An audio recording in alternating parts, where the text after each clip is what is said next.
여러분 안녕하세요. 박선영입니다. 오늘은 숙명여대 사회심리학과 교수이자 범죄심리학자로 활동 중이신 박지성 교수님을 모시고요.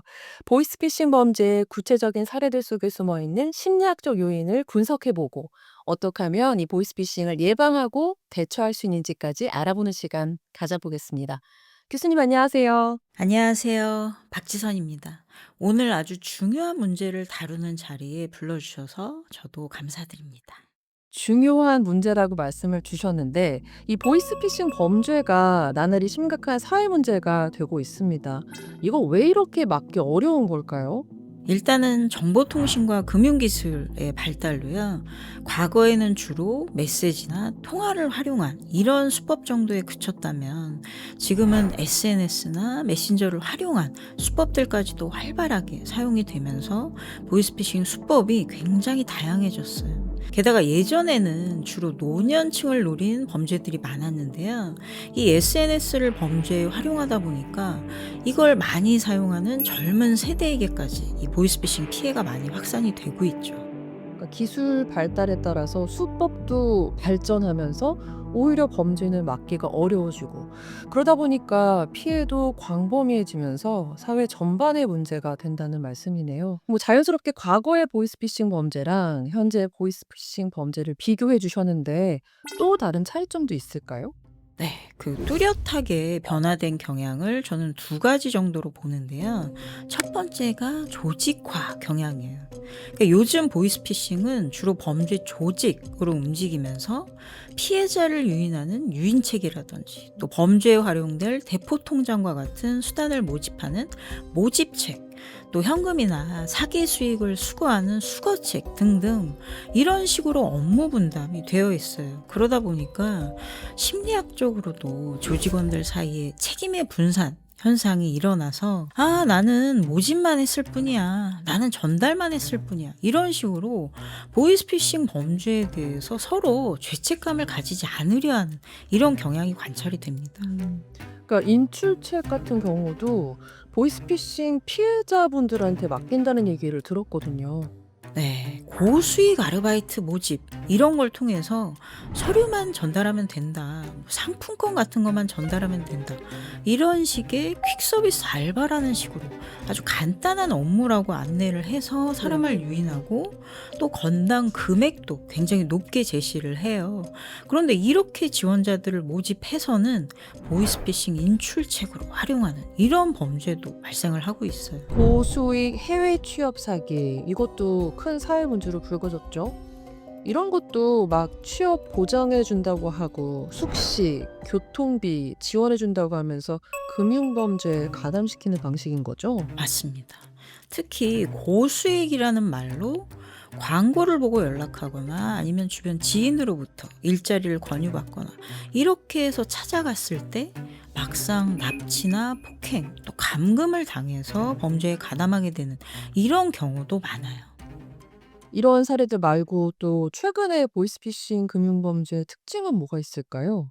조금 더 최근에 보이는 경향이라고 할 수 있는데요. 과거에는 외국인 조직원들을 많이 동원을 했다면 최근엔 점점 더 한국인의 가담 비율이 높아지고 있어요. 그래서 예전에는 보이스피싱 전화가 왔을 때 상대방의 억양이라든지 말투에서 굉장히 어색하고 외국인처럼 느껴지면 좀 더 경계하라 이런 식의 얘기를 많이 했었잖아요. 네네. 그런데 요즘은 한국인들도 범죄에 많이 가담을 하면서 피해를 당하는 사람들이 심리적 경계가 낮아지는 이런 효과가 발생을 하고 있습니다. 그러니까 피하기가 점점 더 어려워지는 거네요. 그러고 보니까 최근까지도 보이스피싱 당했다는 분들 얘기를 좀 들은 기억이 있는데 요런 구체적인 사례에 대해서 교수님이랑 이야기하는 시간을 좀 가져보겠습니다. 그러면 혹시 어떤 식으로 당하셨다고 하시던가요? 우선 지금 생각나는 건 뭐 그거 있잖아요. 뭐 "신용카드 신청하셨죠?" 하면서 어느 날 갑자기 뭔가가 오는 거죠. 나는 신청도 안 했는데. 그래서 저는 아닌데요."라고 하면 카드사에 한번 전화해서 확인해 보세요." 이렇게 유도를 하는 거죠. 네, 그게 아주 흔한 시나리오 중에 하나예요. 진짜요? 여보세요? 오늘 카드 배송원인데요. 오정민님 카드 신청하셨죠? 지금 집에 계세요? 네? 저 카드 신청 안 했는데요. 그럼 잘못 접수됐거나 명의 도용된 걸 수도 있으니까 카드사 고객센터에 바로 한번 전화해보세요. 직통번호 지금 문자로 넣어드릴게요. 네, 알겠습니다. 뭐야? 네, 오늘카드 고객센터입니다. 무엇을 도와드릴까요? 저 방금 카드 배송된다고 연락받았는데요. 저 카드 신청한 적이 없거든요. 네, 불편하셨죠? 먼저 전화 주신 고객님 본인 확인하겠습니다. 성함은 오정자 미자, 연락처 끝자리 0807, 주소지 서울시 영등포구 맞으시죠? 네, 맞아요. 기록을 조회해보니 그저께 추가 카드를 신청하셨네요. 갖고 계신 카드로도 조금 전에 해외 결제 시도가 탐지됐고요. 고객님, 개인정보가 유출되신 것 같습니다. 개인정보가 유출됐다고요? 그러면 어떡해요? 저희 쪽에서 보안 점검을 진행할 텐데요. 정보 인증 보안 앱을 깔아주셔야 합니다. 설치 링크를 지금 문자로 보내드릴 테니까 설치하시고 승인 코드 불러주세요. 이 점검을 하는 동안은 외부와의 통화가 금지됩니다. 설치되셨나요? 저 앱 설치했는데 승인 코드 불러드릴게요. 917746. 네, 확인했습니다. 지금부터 원격 점검을 진행할 건데요. 휴대폰 속의 화면이 움직일 텐데 원래 그런 것이니 걱정하지 마시고요. 그대로 두시면 됩니다. 여기서 잠시 멈춰볼게요. 아주 빠른 시간 안에 앱 설치를 유도하고 또 외부와 연락하지 못하게 만들었죠. 일단 이런 앱들은 보통 피해자 휴대폰에서 정보를 빼내기 위해 만들어진 것들이에요. 이걸 설치하는 순간 자기 휴대폰에 있던 사진이나 연락처 이런 모든 정보들이 사실상 범죄자들한테 다 넘어간다고 봐야 되거든요. 그런데 피해자가 이렇게 의심스러운 앱을 설치하게 되는 그 이유가 뭘까요? 일단은 개인정보가 도용됐습니다. 이렇게 말하니까 덜컥 겁나고 내가 빠르게 뭔가를 해야 될 것 같은 압박감이 좀 드는 게 뭔지 아닐까요? 네, 바로 이 정확하신 부분인데요. 개인정보 도용에 대해서 사람들이 이미 어느 정도 갖고 있는 불안을 악용하는 수법을 사용하는 거죠. 그래서 우리가 최근에도 뉴스에서 개인정보가 유출됐다 이런 사고에 대해서 많이 듣잖아요. 그래서 실제로 개연성이 있는 불안을 가진 상황인데 금융기관에서 내 개인정보가 도용됐다 라고 한다면 패닉에 빠져서 쉽게 믿게 되죠. 거기다가 막 상대방이 이제 네, 카드사 고객센터입니다. 이러니까 너무 자연스럽게 믿게 되는 것도 있고 그분이 보내주는 뭔가 정보 인증 앱이라는 것도 막 신뢰가 가는 그런 부분이 있는 거죠. 그렇죠. 그런 식으로 공공기관이나 금융기관에 대해서 갖고 있던 신뢰 또 그 권위를 이용하는 건데요. 아까도 피해자의 이름이라든지 주소 이런 것들을 언급하면서 기관이 아니면 알기 어려운 내 정보를 가지고 있다. 그러니까 이런 사실을 인지시키면서 범행을 하는 것이죠. 또 고객센터를 사칭한 사기범이 방금 고객님 카드로 해외 결제의 시도가 있었다. 이렇게 말을 했잖아요. 여기서 긴급성이 부여돼서 바로 지금 조치를 취해야 한다. 이런 압박감을 만들어내는 거죠. 방금, 바로 지금 막 이런 단어들이 엄청 압박감을 주는데 이거를 뭔가 점검하는 동안에도 외부랑 아예 통화를 차단하는 수법도 있다는데 맞나요? 그렇죠. 보이스피싱 범죄자들은 항상 피해자의 고립을 유도하는 수법을 사용하거든요. 그래서 다른 사람한테는 말하지 말라. 이렇게 얘기한다거나 네. 또 다른 장소로 이동해서 해결을 해야 한다. 이런 식으로 호텔 같은 곳에 들어가도록 유도를 하기도 하는데요. 지금 범죄가 진행 중이라는 사실을 피해자가 깨닫지 못하게 하고 오로지 통화를 하는 상대방에게만 의존하게 만드는 수법입니다. 진짜 치밀한 심리적 요인들이 숨어 있네요. 근데요, 이 피해자들의 이야기가 여기서 끝이 아니었습니다. 아무래도 검찰 혹은 그런 기관에 사람이 전화를 했겠죠. 맞아요. 검찰청에서 수사관으로부터 전화가 왔다는 거죠. 여보세요. 검찰청 사이버수사부 김현성 수사관입니다. 오정미 씨 계좌가 지금 범죄자금 세탁에 연루된 정황이 있어요. 그래서 지금 자산보호 명령이 떨어졌는데 이게 긴급보호 이체를 지금 진행해야 되거든요. 본 통화는 모두 녹음되고 있고요. 진행 과정 중에는 외부 통화가 금지됩니다. 아시겠죠? 제가 뭐 잘못했어요? 그건 아니고 도용당하신 개인정보가 이게 범죄에 이용되신 건데 저희는 자산 보호를 도와드리는 거고요. 지금 계좌에 있는 돈 다 인출하셔가지고 지정된 보호 계좌로 임시 이체를 하시면 범죄 공모가 아닌 것이 확인돼서 면책이 될 거거든요. 지금 검찰청 공문을 문자로 보내드렸으니까 한번 확인해 보시겠어요? 아, 확인하셨죠? 선생님, 너무 걱정하지는 마시고 지금 바로 지정보호 계좌로 이체하시면 됩니다. 지금이요? 지금 당장이요? 네, 망설이시다가 본인 계좌뿐만이 아니라 가족 계좌도 동결될 가능성이 있어요. 이게 원칙적으로는 지체 없이 15분 이내에 처리해야 됩니다. 지금 굉장히 위중한 문제에 처하신 거 아시죠? 네, 지금 바로 할게요. 이때 이체까지 진행이 되면 결국 사기에 당하고 마는 거죠. 그러니까요. 근데 생각해보면 우리가 살면서 검찰 수사관이랑 통화할 일이 별로 없잖아요. 그래서 이런 전화를 막상 딱 받으면 너무 당황해서 덜컥 믿어버릴 수 있을 것 같아요. 그러니까 이런 식으로 검찰이라는 기관이 갖는 권위에서 오는 압박, 이게 정말 심하죠. 또 피해자한테 처음부터 검찰 수사관이다 라고 전화를 했다면 잘 믿지 못할 수도 있지만 그렇지만 이 범행 수법이라는 게 처음에는 카드 배송원, 그 다음에는 카드회사 직원, 그 다음에는 뭐 검찰이나 경찰, 이런 식으로 순차적으로 이어지기 때문에 조금 더 쉽게 속아 넘어가게 되기도 합니다. 그러니까 진짜 이렇게 단계적으로 계속 짧은 시간에 사람 혼 빼놓으면서 뭔가 피해자가 생각하고 그 시간을 모면할 순간을 빼앗는 거네요. 여기에서도 또 통화가 녹음 중이라고 하면서 다른 사람이랑 아예 이야기를 못하게 하고 정말 막 위급한 상황인 것처럼 몰아붙이는 그런 부분이 있네요. 네, 이런 식으로 시간의 압박을 주기도 하고요.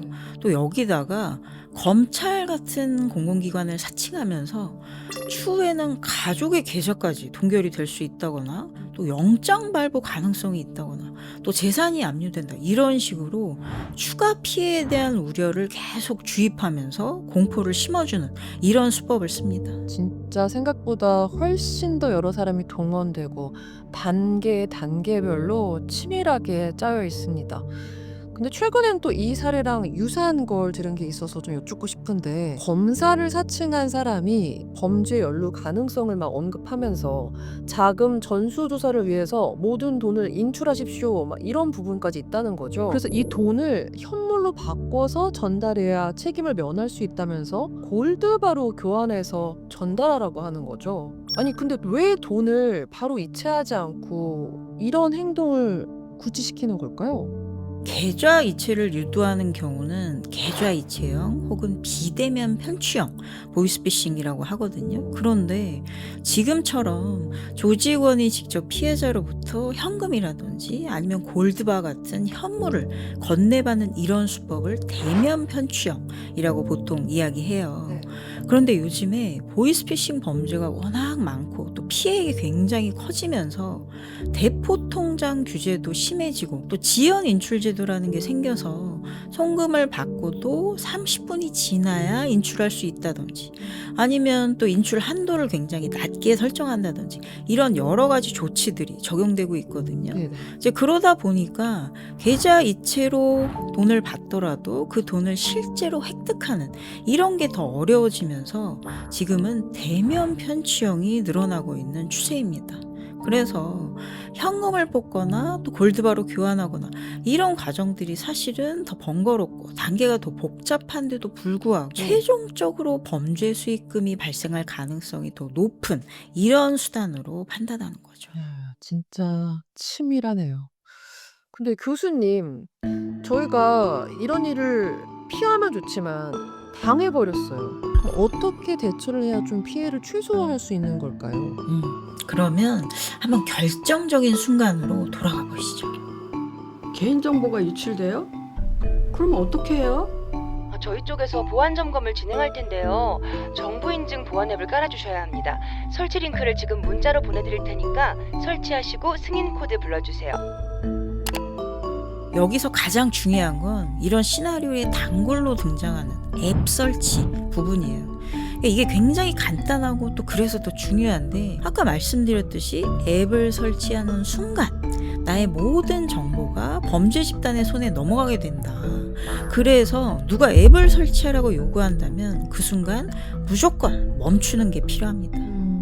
그러니까 막 대화 중에 혼을 빼놓으면서 갑자기 막 어디서 뭔지도 모르는 출처 알 수 없는 앱을 설치하십시오 이러면 의심부터 해야 되는 거네요. 그렇죠. 또 여기 정확히 또 확인을 하고 싶으면 아까 카드 배송원이 알려준 직통번호가 아니고 공식 고객센터 번호를 찾아서 전화를 걸어보는 게 좋은 방법이 될 수 있겠죠.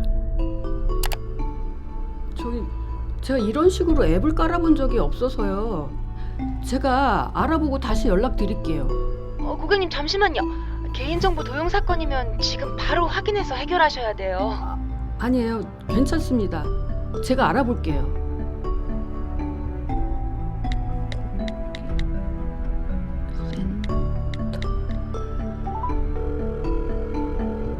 네, 오늘카드 고객센터입니다. 무엇을 도와드릴까요? 예, 제가 신청하지 않은 카드가 배송된다고 연락을 받아서요. 네, 조회해보겠습니다.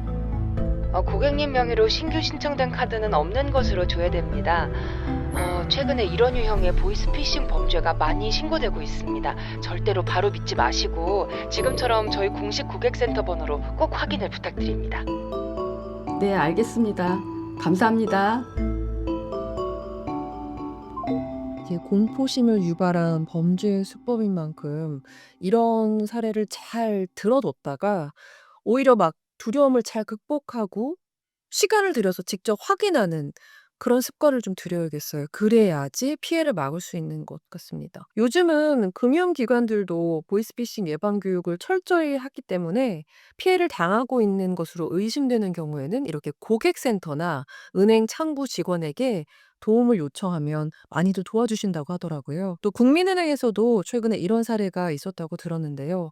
인출책이 수표를 가지고 창구에 온 거죠. 근데 이 자금의 출처에 대해서 얘기를 잘 하지 못하고 또 수표의 발행인 정보가 불일치한 거를 수상하게 여긴 은행 직원이 신고를 하면서 인출책을 검거한 사례도 있었다고 합니다. 네, 아주 바람직한 사례라고 할 수 있는데요. 그런데 지금은 사기범들이 점점 수법이 고도화되면서 피해자의 고립을 유도하는 그 일환으로 은행 직원도 한통 속이니까 믿지 마라. 이런 식으로 얘기를 한다던가 또 가족에게 알리면 가족까지 범죄에 휘말린다. 이런 식으로 겁을 주면서 주변인으로부터의 자발적 고립을 유도하고 있거든요. 특히 최근에 젊은 층에서 많이 일어나는 사례가 모텔에 셀프 감금을 하고 보이스피싱 피해를 입는 경우인데요. 이런 식으로 문제가 발생하면 오히려 주변에 적극적으로 도움을 요청하는 게 좋은 방법이 될 수 있습니다. 국민은행에서도요, 고객 자산 보호를 위해서 현장에서 세심하게 관찰하면서 수많은 피해를 예방하고 있습니다. 사기로 의심되는 거래를 포착하면 이체 지원과 같은 임시 조치를 시행해서 모니터링을 하고 있고요. 올해만 10월 현재까지 무려 8,213건, 이게 액수로는 1,253억 원입니다. 1,253억 원의 피해를 예방했습니다. 또 지금은 방대한 금융 빅데이터를 토대로 보이스피싱을 예방할 수 있도록 플랫폼도 개발 중입니다. 네, 정말 좋은 아이디어라고 할 수가 있는데요. 이렇게 다양한 사례에 대해서 알아두는 게 범죄 예방에는 정말 너무나 중요하거든요. 그러니까 한마디로 알아야 막을 수 있다는 거죠. 또 과거보다 현재에는 보이스피싱의 전형적인 유형에서 너무나 많은 변종들이 발달해 있어요. 그래서 이런 식으로 신종 수법이나 유형에 대해서 구체적으로 알아두어야 이런 일을 막상 당했을 때 정신을 차리고 대처할 수가 있습니다. 특히 금융감독원에서 운영 중인 보이스피싱 지킴이 웹사이트라든지 또 경찰청에서 운영하는 전기통신금융사기 통합신고 대응단, 이런 웹사이트에 들어가 보면 최근 보이스피싱 피해 사례들에 대해서 읽어볼 수도 있고 또 미리 예방을 할 수 있도록 또 돕고 있거든요. 피해를 당했을 경우에 대책, 또 활용할 수 있는 제도, 이런 것들을 소개하고 있기도 합니다. 그러니 미리 공부하셔서 조심을 하신다면 좋겠죠. 근데 또 이런 사례도 있더라고요. 저금리 당일 대출, 고수익 투자 이런 걸 권유하는 문자로도 금융 범죄가 많이 일어나고 있다는데 제 주변에서도 막 설마 했는데 이런 문자에 혹해서 연락을 진짜 하려는 사람들도 있더라고요. 이런 유형의 범죄에 대해서도 좀 설명해 주세요. 그거는 제가 다음 편에서 말씀드릴게요. 알겠습니다. 자, 그러면 2편에서 계속 이야기를 나눠보겠습니다. 자, 여러분 오늘 이야기를 나눈 기관 사칭형 보이스피싱 범죄에 대해서 이제 좀 알게 되셨나요? 보이스피싱은 심리 공식을 가지고 있는 범죄입니다. 이 공식을 알면 조기에 범죄에 말려드는 것을 예방할 수 있다는 사실 잊지 마시기 바랍니다. 저희는 다음 편에서 만나요. 공신력 있는 기관을 사칭하며 빠른 조치를 재촉하더라도 앱 설치를 요구한다라든지 개인정보를 요구하는 경우에는 즉시 통화를 종료하고 공식 홈페이지에 나와 있는 번호로 문의를 하세요. 검찰과 같은 수사기관은 절대 가족에게 알리지 말라와 같은 말은 하지 않습니다.